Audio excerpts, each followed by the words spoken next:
There's $1 billion industry built on your belief that you've missed your chance. Self-help gurus make fortunes telling young people they need to make it before 30 or they're failures. Career counselors profit from convincing you that switching paths after 40 is impossible. Life coaches get rich selling you the lie that if you haven't achieved your dreams by a certain age, you should lower your expectations and settle for less. Hollywood, advertising, and social media have created a narrative that success has an expiration date, that opportunity is a young person's game, that innovation requires youth. But this narrative isn't based on truth. It's based on profit. They make money when you believe your time has passed because desperate people buy more products, attend more seminars, and pay for more solutions to problems that were artificially created. The failure industry needs you to believe in expiration dates because your insecurity is their income. There is something sleeping inside you that is more powerful than any obstacle you will ever face. Something that has been waiting patiently, quietly, faithfully for the right moment to awaken. In 1963, archaeologists digging through the ancient ruins of Masada Fortress in Israel made a discovery that would change everything we thought we knew about life, time, and possibility. Buried beneath 2,000 years of dust and rubble, they found a small clay pot. Inside that pot were date palm seeds, seeds that had been waiting in darkness for 20 centuries. The scientists looked at these ancient relics and wondered if anything could still be alive after so much time. They took those seeds to a laboratory, planted them in soil, gave them water, and waited. What happened next defied every natural law they understood. Those seeds, after 2,000 years of silence, after 2,000 years of dormancy, after 2,000 years of what everyone would call death, began to sprout. They grew into magnificent palm trees that are still standing today, producing fruit, creating shade, giving life. If a seed can survive 2,000 years and still fulfill its purpose, what does that tell you about the seed that is planted inside you? What does that tell you about your potential? What does that tell you about the power that lives within your spirit, your mind, your very being? Your potential has no expiration date. Your gifts don't get old. Your purpose doesn't retire. Your calling doesn't have a shelf life. I want to tell you about a woman named Katherine. At 65 years old, Katherine was sitting in her doctor's office receiving news that would devastate most people her age. Her knees were shot. Her back ached constantly. And her doctor told her she needed to start thinking about a wheelchair in the next few years. Katherine had lived a full life as a teacher, raised 4 children, buried a husband, and everyone expected her to settle into the quiet resignation that society assigns to people her age. But something in Katherine refused to accept that diagnosis as her final chapter.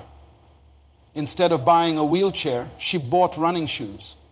Instead of accepting limitation, she chose transformation. Instead of listening to her doctor's timeline, she listened to something deeper. Something that whispered from within her spirit that her race wasn't over yet. Katherine started walking around her block. 1 block became 2 blocks. 2 blocks became a mile. 1 mile became 5 miles. 3 years later, at 68 years old, Katherine crossed the finish line of the Boston Marathon. Not just crossed it, but crossed it faster than women half her age. She didn't stop there. Katherine went on to complete marathons on every continent, including Antarctica. She broke age group records and inspired millions of people who thought their time had passed. When reporters asked her how she did it, Katherine would smile and say, "I just refused to believe that my body's age had anything to do with my spirit's potential." Katherine understood something that most people never learn. She understood that the seed planted in you when you were created doesn't wear out. It doesn't fade. It doesn't lose its power because you've had birthdays. That seed contains everything you need to become everything you were designed to be. Regardless of when you decide to plant it, you see. Most people confuse age with expiration. They think because they've lived a certain number of years, their opportunity to grow has passed. They look at their calendar and start planning their funeral. They look at their failures and call them final. They look at their setbacks and call them endings. But I'm here to tell you that what's inside you operates on a different clock than what's outside you. Your potential is connected to something eternal, something that transcends time, something that laughs at the limitations that others try to place on you. When you were created, you were given gifts that were meant to impact not just your generation, but generations you will never meet. You were given abilities that were designed to solve problems that haven't even been identified yet. You were given a capacity for greatness that was never meant to be confined by the narrow expectations of a world that doesn't understand your true nature. The enemy of potential is not age. The enemy of potential is not circumstances. The enemy of potential is not even failure. The enemy of potential is the lie that tells you it's too late. The lie that whispers you missed your moment. The lie that suggests your best days are behind you. That lie has killed more dreams than cancer. That lie has killed more dreams than cancer. That lie has buried more purposes than all the graveyards in the world combined. But today, right now, in this moment, I want you to hear a different voice. I want you to hear the voice that called those ancient seeds back to life after 2,000 years. I want you to hear the voice that told Katherine her race wasn't over at 65. I want you to hear the voice that is calling to the seed inside you right now, telling it that this is your season, this is your time, this is your moment to break through the soil of limitation and grow into the magnificent tree you were always meant to become. Your potential doesn't have an expiration date because you are connected to something that never expires. You are linked to a source of power that never diminishes. You carry within you possibilities that are as fresh today as they were the day you were born. And they will be as fresh tomorrow as they are today. The question isn't whether you still have what it takes. The question is whether you're ready to water the seed that's been waiting patiently inside you all this time. The world loves expiration dates. Walk into any grocery store and you'll see them stamped on everything. Milk expires, bread expires, medicine expires, even your driver's license expires. Society has become so obsessed with expiration dates that they've started putting them on people too. They tell you that creativity expires at 30. They whisper that career changes expire at 40. They shout that dreams expire at 50. They proclaim that purpose expires at retirement. But I'm here to shatter that lie with the hammer of truth. Let me tell you about a man named Frank McCourt. For 30 years, Frank worked as a high school English teacher in New York City. Every day, he stood in front of teenagers who thought they knew everything, trying to teach them about literature and life. Frank had stories burning inside him. Stories about growing up poor in Ireland. Stories about struggle and survival. Stories that could change lives. But every time he thought about writing them down, he heard the voice of limitation whispering, who wouldn't want to read the stories of an old school teacher? Frank listened to that voice for decades. He watched younger writers get published while he graded papers. He saw colleagues retire and fade into obscurity while his stories remained locked inside his heart. Society had convinced him that his moment had passed, that writing was a young person's game, that his time for literary success had expired like yesterday's newspaper. But at 66 years old, something shifted in Frank's spirit. Something rose up and said, enough. Instead of accepting society's timeline, Frank decided to create his own. He sat down at his kitchen table and began to write. The story that had been demanding to be told for 30 years. The words flowed like water that had been dammed up too long. The pain, the humor, the heartbreak, the hope, all of it poured onto the pages in a way that only comes when authentic purpose meets divine timing. That book was called Angela's Ashes. It didn't just get published. It won the Pulitzer Prize. It became an international bestseller. It was turned into a movie. Frank McCourt became one of the most celebrated authors of his generation. Not despite his age, but because of the depth that only comes with living fully. He proved that your greatest masterpiece might be waiting in what others call your twilight years. But here's what I need you to understand. Frank's potential didn't suddenly appear at 66. It was there at 16, at 26, at 36, at 46, at 56. The stories were always inside him. The gift was always present. The ability was always active. What changed wasn't his potential. What changed was his willingness to ignore society's false expiration dates and trust the eternal nature of what lived within him. Society operates on artificial timelines because it doesn't understand the source of your potential. The world looks at your birth certificate and thinks it knows your limits. It looks at your circumstances and thinks it knows your capacity. It looks at your past and thinks it knows your future. But your potential wasn't born when you were born. Your potential was established before time began. Your gifts weren't created when you entered this world. Your gifts were predetermined before this world was created. This is why you must stop living by society's expiration dates. Stop letting other people's limited thinking put boundaries on your unlimited possibilities. Stop allowing temporary circumstances to define your permanent potential. Stop believing that because you haven't yet doesn't mean you never will. So the difference between opportunity and potential is this. Opportunities are external and they may come and go. Potential is internal and it never leaves. You might miss an opportunity, but you cannot miss your potential because your potential is you. It travels with you, it ages with you, it waits with you, it believes in you even when you don't believe in yourself. Frank McCourt could have died believing his writing days were over. Instead, he lived to see his words touch millions of lives around the world. He discovered that the voice of experience, seasoned by years of living, teaching, and observing human nature, carried a power that no young writer could possess. His age wasn't his limitation. His age was his advantage. Right now, whatever age you are, whatever stage of life you're in, whatever circumstances surround you, your potential is as fresh as morning dew. It's as ready as a seed in spring soil. It's as powerful as it was the day you were created. The only expiration date that matters is the one you accept. And today, I'm challenging you to tear up every false expiration date that others have placed on your life and start living by the eternal calendar of your divine potential. Your potential is like a fire that burns inside you. But not every fire burns the same way. Some fires flicker and die at the first sign of wind. Others burn brighter when the storms come. The difference isn't in the fire itself. The difference is in what feeds the fire. There are three elements that keep your potential burning bright no matter what tries to extinguish it. Purpose, passion, and persistence. Let me tell you about a man named Richard Montañez.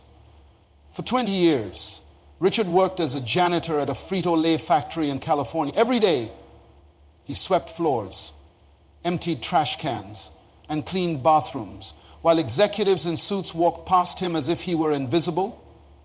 Society had labeled Richard janitor, minimum wage, dead end, no future. But while Richard was cleaning those floors, he was also watching, learning, and thinking. Richard noticed that the company's snack foods were bland, that they were missing something that could connect with the Latino community he came from. While executives were focused on their boardroom meetings, Richard was focused on a simple question. What if we could create a snack food that tasted like the Mexican street corn my grandmother used to make? That question wouldn't leave him alone. It burned inside him with a purpose that swept floors couldn't satisfy. So Richard went home and created a recipe in his kitchen. He took regular Cheetos and coated them with chili powder, lime, and cheese, creating what would become Flamin' Hot Cheetos. But here's where most people would have stopped. Richard could have just enjoyed his creation at home and gone back to his janitor duties. Instead, he did something that changed his life forever. He called the CEO of Frito-Lay directly. When the secretary asked who was calling, Richard said, "Tell him it's the janitor with an idea that's going to make this company millions of dollars." That took passion. That took believing in himself when nobody else did. That took refusing to let his job title define his potential. The CEO agreed to meet with him. Richard walked into that boardroom wearing his best suit, carrying a plastic bag full of his homemade Flamin' Hot Cheetos. He presented his idea to executives who made more money in a month than he made in a year. They tasted his creation. They loved it. They launched it nationwide. The Flamin' Hot Cheetos became one of Frito-Lay's most successful products, generating billions in revenue. Richard Montañez went from janitor to executive vice president. But here's what I need you to understand. Richard's potential wasn't activated when he got promoted. His potential was activated the moment he refused to let his circumstances define his possibilities. The adversity that Richard faced didn't kill his potential, it preserved it. Like pressure creating diamonds deep in the earth, the weight of being overlooked, underestimated, and undervalued actually strengthened his resolve. Every day he swept those floors while executives walked past him. His potential was building pressure, building power, building toward the moment it would break through the surface and change everything. You see, potential isn't fragile. It doesn't need perfect conditions to survive. In fact, potential thrives in difficulty because difficulty forces you to reach deeper, think harder, and believe stronger. The same pressure that crushes weak dreams forges strong character. The same obstacles that stop ordinary people become stepping stones for extraordinary people. Your current circumstances are not your final destination. They're your training ground. Every challenge you face is building the strength you need for the success that's coming. Every setback is setting you up for a comeback. Every time someone overlooks you, underestimates you, or counts you out, your potential is being compressed into something more powerful than it was before. Richard Montañez understood that potential doesn't need permission to operate. It doesn't need perfect timing to activate. It doesn't need ideal conditions to produce extraordinary results. Your potential just needs you to stop making excuses and start making moves. There comes a moment in every person's life when they must choose between the comfort of what they know and the power of what they could become. Most people choose comfort. They choose the familiar prison over the unknown palace. They choose the safety of smallness over the risk of greatness. But you were not created to live small.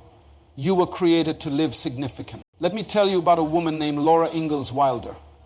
For 64 years, Laura lived what most people would call an ordinary life. She was a farmer's wife in Missouri, raising chickens, tending gardens, and living through the Great Depression like millions of other Americans. Laura had stories inside her, memories of growing up as a pioneer child, but she kept them locked away in her heart like treasures in a chest that no one ever opens. Her daughter Rose was a successful writer living in the city, and every time she visited, she would beg her mother to write down the stories she told about life on the frontier. "Mama," Rose would say, "people need to hear these stories. Children need to know what real courage looks like." But Laura would shake her head and say, "Who wants to hear about an old farm woman's childhood? Those days are gone. Those stories don't matter anymore." But at 65 years old, something awakened in Laura's spirit. Maybe it was watching her grandchildren play and realizing they had no connection to their heritage. Maybe it was seeing how soft the world had become and knowing that her generation had faced real hardship with real strength. Maybe it was simply the divine stirring that happens when potential can no longer remain dormant. Laura picked up a pencil and began to write. She wrote about log cabins and blizzards, about wolves howling in the darkness, and families surviving on nothing but faith and determination. She wrote about her father playing the fiddle while the wind rattled their little house on the prairie. She wrote about her mother's quiet strength and her own journey from a wild little girl to a pioneer woman. That first book, Little House in the Big Woods, was published when Laura was 65 years old. It wasn't just successful, it started a series that would sell over 60 million copies worldwide. Laura Ingalls Wilder became one of the most beloved children's authors in history, not despite starting late, but because she had lived long enough to understand which stories were worth telling. But here's what's remarkable. Laura didn't discover new potential at 65. She activated potential that had been waiting inside her for decades. The ability to tell stories was always there. The gift of capturing childhood wonder was always present. The talent for painting pictures with words was always active. What changed wasn't her capacity. What changed was her willingness to trust that what lived inside her was bigger than her fears about starting late. The activation of dormant potential always begins with a choice. Not a feeling, not a mood, not perfect circumstances, a choice. The choice to stop waiting for permission and start operating by faith. The choice to stop looking at what you lack and start using what you have.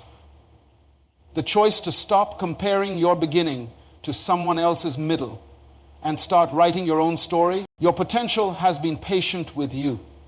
It has waited while you made excuses. It has remained faithful while you pursued other things. It has stayed ready while you convinced yourself you weren't ready. But patience has a purpose, and that purpose is not to wait forever. That purpose is to wait until you're ready to receive what's been prepared for you. The question isn't whether you have potential. The question is whether you're ready to activate it. The question isn't whether it's too late. The question is whether you're finally ready to begin. The greatest tragedy in life is not death. The greatest tragedy is living as if you're already dead. It's going through the motions while your potential remains buried. It's settling for survival when you were designed for significance. It's accepting the expiration date that others have stamped on your life when the Creator never put one there in the first place. I want to tell you about a woman named Maggie Kuhn. At 65 years old, Maggie was forced into mandatory retirement from her job as a church administrator in Philadelphia. The company told her she was too old to be productive, too old to contribute, too old to make a difference. They handed her a gold watch, a pension check, and showed her the door. Society expected her to go home, sit in a rocking chair, and wait quietly for the end of her story. But Maggie looked at that forced retirement and saw something different than what everyone else saw. Instead of seeing an ending, she saw a beginning. Instead of seeing rejection, she saw redirection. Instead of seeing society's judgment on her worth, she saw an opportunity to challenge society's assumptions about age and capability. Maggie gathered 5 of her friends, all women who had been similarly discarded by a culture that worships youth and dismisses experience. They met in her living room around a small coffee table. 6 women that society had written off.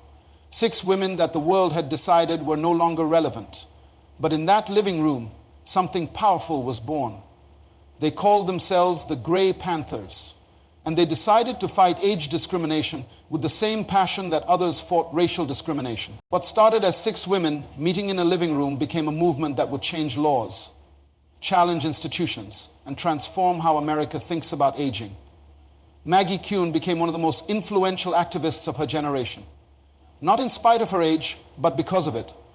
She testified before Congress, appeared on national television, wrote books, and inspired millions of older Americans to refuse society's expiration date on their lives. But here's what makes Maggie's story so powerful. She didn't just fight for her own right to remain relevant. She understood that her potential was connected to something bigger than her individual life. She realized that the wisdom, experience, and perspective she had gained over 65 years weren't meant to die with her.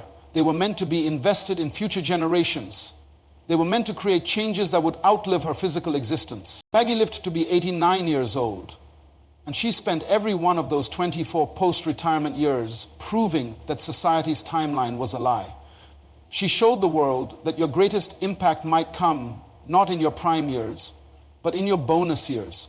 She demonstrated that the combination of accumulated wisdom and activated passion creates a force that younger people, for all their energy, simply cannot possess. When Maggie died, she left behind more than just memories. She left behind laws that protected older workers. She left behind organizations that continue to fight age discrimination. She left behind a legacy of courage that inspired countless people to refuse the lie that their usefulness expires with their youth. Most importantly, she left behind proof that your potential operates on eternal principles, not temporal limitations. You see, Maggie understood something that most people never learn. She understood that living without expiration means thinking beyond your own lifespan. It means recognizing that the potential inside you is not just for your benefit.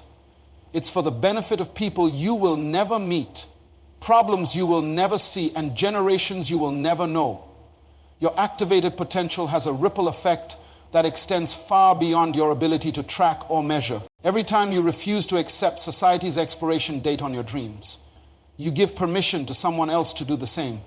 Every time you start something new when others say you're too old, you become living proof that age is just a number, not a limitation. Every time you choose growth over comfort, progress over stagnation, possibility over probability, you send shockwaves through a culture that has been programmed to accept decline as inevitable. This is why your potential doesn't expire, because it's not really yours to begin with. You are a steward of gifts that belong to the world. You are a caretaker of abilities that are meant to serve purposes bigger than your personal ambitions. You are a guardian of potential that was designed to create ripples of impact across time, space, and generations. Right now, as you listen to these words, there are people waiting for what you carry. There are problems that will only be solved by your unique combination of gifts, experience, and perspective. There are innovations that will only come through your mind. There are encouragements that will only flow through your voice. There are changes that will only happen through your hands. But here's the challenge. Those people, those problems, those innovations, those encouragements, those changes, they don't care how old you are. They don't care about your past failures. They don't care about society's timeline for your life. They only care that you show up. They only care that you stop making excuses and start making contributions. They only care that you refuse to live by expiration dates that were never meant for you in the first place. The seeds found in that ancient fortress at Masada teach us something profound about the nature of potential. They teach us that what appears dead might only be dormant. They teach us that what seems finished might only be waiting. They teach us that the right conditions can awaken life that has been sleeping for centuries. You are carrying seeds that have been waiting for the right season. Some of those seeds were planted when you were young, but they needed the soil of experience to grow. Some of those seeds were planted in your pain, but they needed the water of healing to sprout. Some of those seeds were planted in your failures, but they needed the sunlight of wisdom to flourish. Today is planting season for your future harvest. Today is the day you stop listening to voices that tell you your time has passed and start listening to the voice that called you into existence. Today is the day you stop accepting expiration dates that were never stamped by the one who created you. Today is the day you choose to live without expiration. Your potential doesn't expire because you are connected to something eternal. Your gifts don't fade because they flow from a source that never diminishes. Your purpose doesn't end because it's rooted in a plan that extends beyond time itself. The only expiration date that has any power over your life is the one you accept. So I challenge you today. Tear up every false expiration date that others have placed on your dreams. Refuse every timeline that limits your possibilities. Reject every voice that tells you it's too late, you're too old, you've missed your chance. Instead, plant the seeds that have been waiting inside you. Water them with faith. Give them the sunlight of action. And watch as your potential, which never expired, finally explodes into the magnificent harvest it was always meant to become.